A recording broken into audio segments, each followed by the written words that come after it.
नमस्कार साथियों, Naira education institute में आपका हार्दिक स्वागत है। मैं प्रोफेसर महेंद्र सर आज आप लोगों को सबसे पहले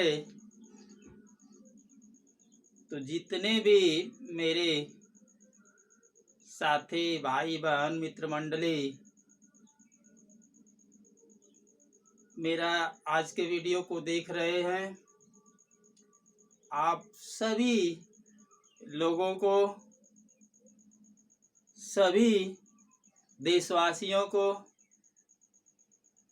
मेरे तरफ से और नायरा एजुकेशन इंस्टीट्यूट परिवार के तरफ से शारदीय नवरात्र की हार्दिक शुभकामनाएं देता हूं। और आज के वीडियो को देने से पहले मैं चाहूँगा कि जो भी आप मेरे साथ जुड़े हुए हैं, पहली बार देख रहे हैं मेरा वीडियो को, आज के वीडियो में बड़ा मज़ा आएगा। मैंने शैक्षिक तकनीकी के 3 रूप में 2 रूपों का वर्णन कर दिया है। आज मैं शैक्षिक तकनीकी के तीसरे रूप को लेकर के आया हूं और वीडियो को अंत तक आप देखते रहिएगा। वीडियो के अंत में एक कमेंट जरूर कर दीजिएगा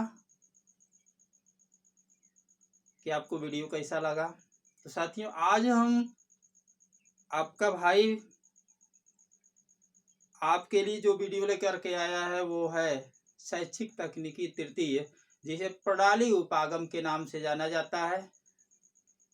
आज आपको बताएंगे कि प्रणाली होता क्या है, प्रणाली के जो प्राचल है ये कितने प्रकार के होते हैं। तो साथियों, इसके पहले फर्स्ट में आपने पढ़ लिया था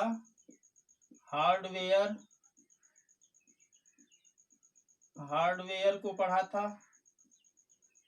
सेकेंड में आपने पढ़ा सॉफ्टवेयर को पढ़ा था। आज थर्ड में प्रणाली उपागम है।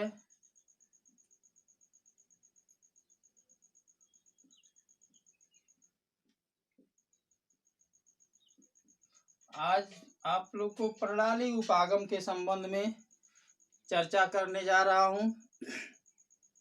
हार्डवेयर में आपने पढ़ा था 3 प्रकार के हार्डवेयर के अंतर्गत सामग्रियां आती हैं। मशीनों के द्वारा जो शिक्षण व्यवस्था संपन्न की जाती है वह जो है हार्डवेयर है।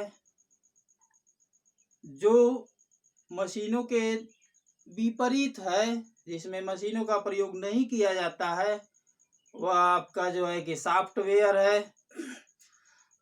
यहाँ पर प्रणाली उपागम में आपको दोनों का संयुक्त रूप देखने को मिलेगा। तो इससे पहले हम चाहेंगे कि प्रणाली क्या है इसको आप जो है कि जान लें। तो साथियों,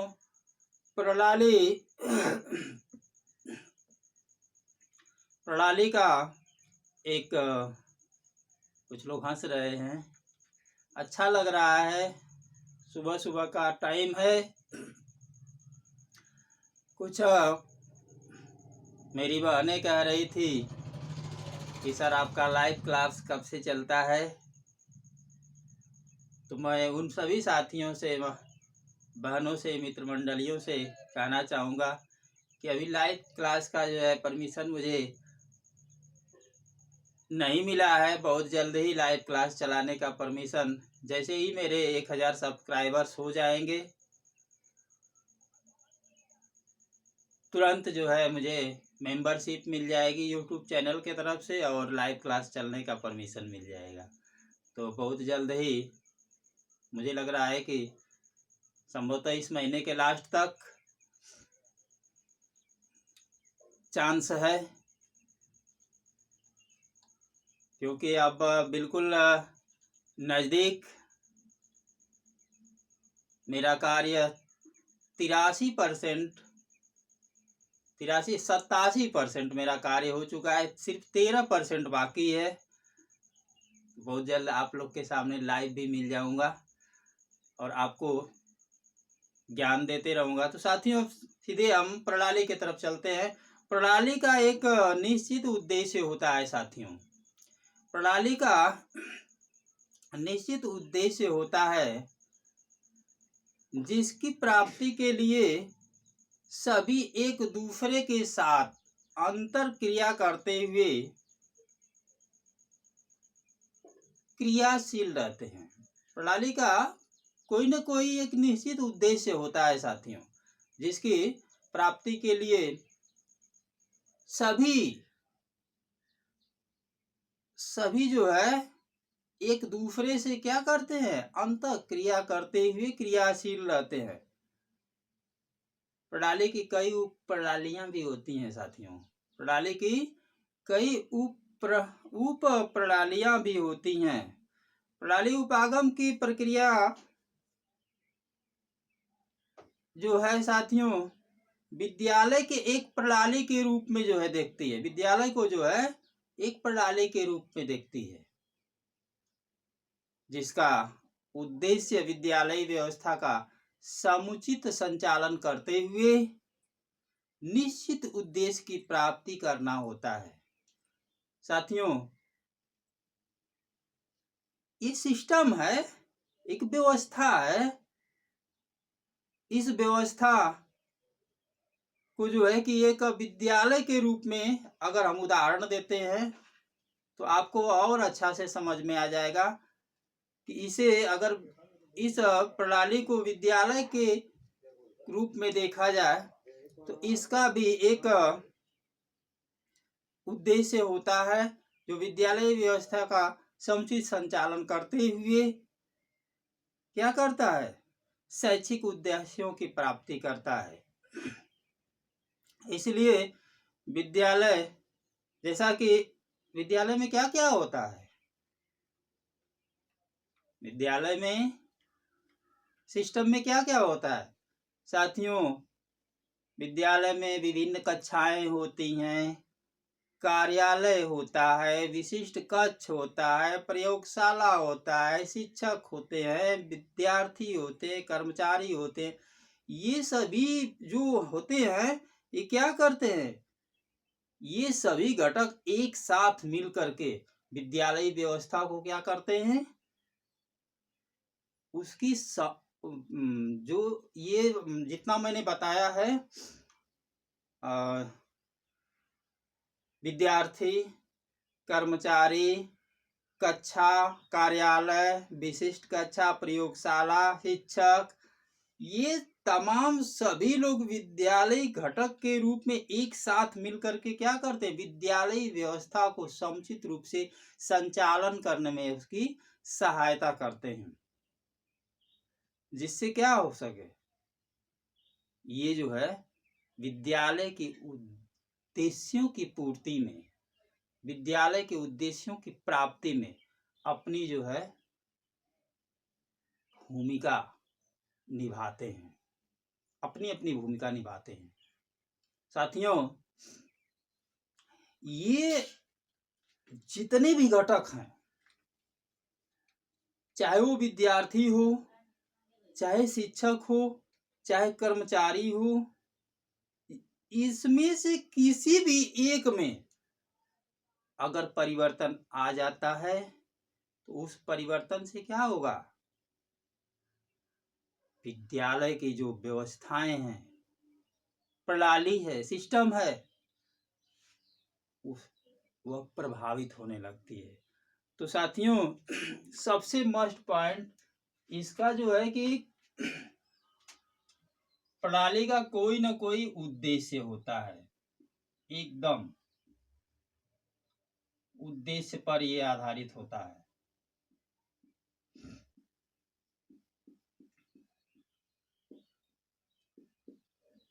उद्देश्य पर आधारित होता है। साथियों, इसका उदाहरण मैंने जो विद्यालय का बताया है, एकदम सही चीज। विद्यालय को अगर हम प्रणाली के रूप में ले लेते हैं,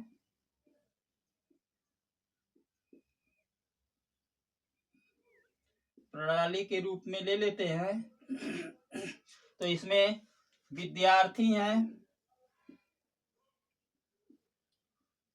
शिक्षक हैं, कर्मचारी हैं, प्रयोगशाला है इत्यादि। ये तमाम जो है ये क्या करते हैं, विद्यालय की व्यवस्था को व्यवस्थित करने में अपनी महत्वपूर्ण भूमिका भी निभाते हैं और उद्देश्य की प्राप्ति में सहायक होते हैं। इनमें से कहीं से कोई डगमग हो गया तो ये सिस्टम जो है प्रभावित होता है। जैसे आपके घर परिवार में कोई मालिक है, वो पूरी घर की व्यवस्था को देख रहा है, कहीं मालिक गड़बड़ हो गया तो पूरे घर की व्यवस्था क्या होगी, डगमग हो जाएगी। घर के जो मेंबर्स हैं वही जो है कि गड़बड़ हो गए तो क्या होगा, उसका प्रभाव पूरे फैमिली पे आ जाता है कि गड़बड़ी कहाँ से हो रही है, क्यों हो रही है। तो साथियों, ये आपका क्या है, प्रणाली से संबंधित बातें हैं। एक का प्रभाव दूसरे के ऊपर भी, कोई भी परिवर्तन दूसरे के लिए जो है कि प्रभावित करने लगता है। अब हम आपको लेके चलते हैं प्रणाली के प्राचल। प्रणाली के प्राचल,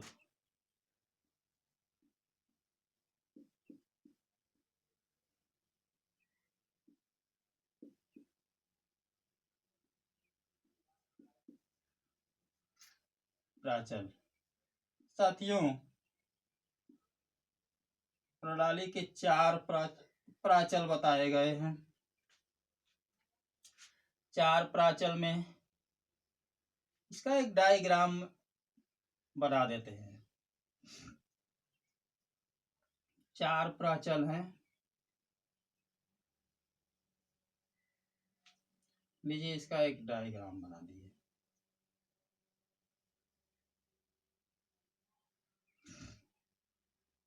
एक हो गया आपका अदा, एक हो गया आपका प्रक्रिया, एक हो गया प्रदा, और ये हो गया वातावरण।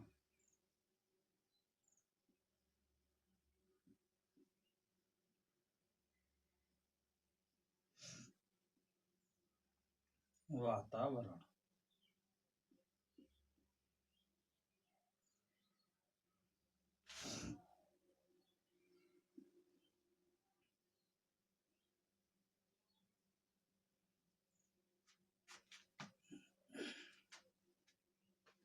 ये सिस्टम है साथियों।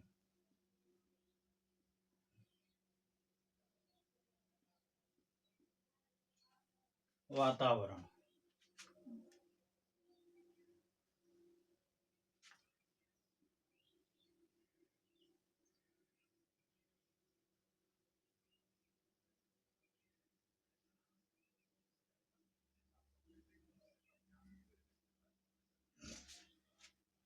ये साथियों प्रणाली के प्राचल हैं। इसमें